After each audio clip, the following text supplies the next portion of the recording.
दिन मैं दोस्त शाओगांग के घर खेलने गया। थोड़ी देर खेलने के बाद मैं थोड़ा थक गया तो मैं वॉशरूम जाकर मुंह धो लिया।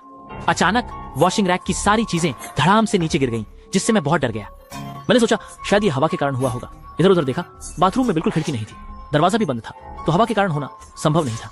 मैं तुरंत बाथरूम से बाहर भागकर ये बात शाओगांग को बताई।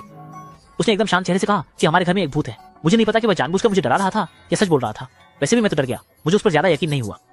लेकिन उसके बाद उसके माता पिता की व्याख्या ने मुझे 1 मिनट भी और वहां नहीं रुकने दिया। उसके माता पिता ने कहा कि जब से वे यहाँ आए हैं अजीब बातें लगातार हो रही हैं। एक दिन शाओगांग के पिताजी रसोई में व्यस्त थे, तभी लिविंग रूम का फोन अचानक बज उठा। फोन पर बात करके वापस रसोई में आते ही उसने आश्चर्य से देखा कि कढ़ाई में आग लगी हुई थी।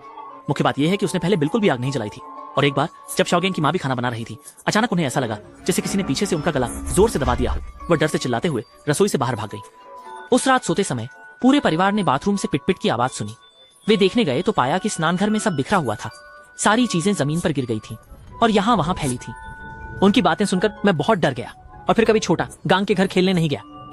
बाद में मैंने सुना कि उन्होंने कथित तौर पर भी ढूंढा, जांच के लिए भूत विशेषज्ञ को बुलाया। जांच का परिणाम यह था कि इस घर में पहले एक आदमी की मौत हुई थी। ये जानने के लिए कि यह सच है या नहीं, शाओगांग का परिवार मकान मालिक से मिलने गया।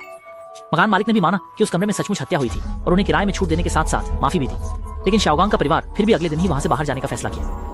नहीं सोच सकता कि अगर उस दिन मैं उनके घर पर पूरे दिन रहता तो क्या भयंकर घटना हो सकती थी।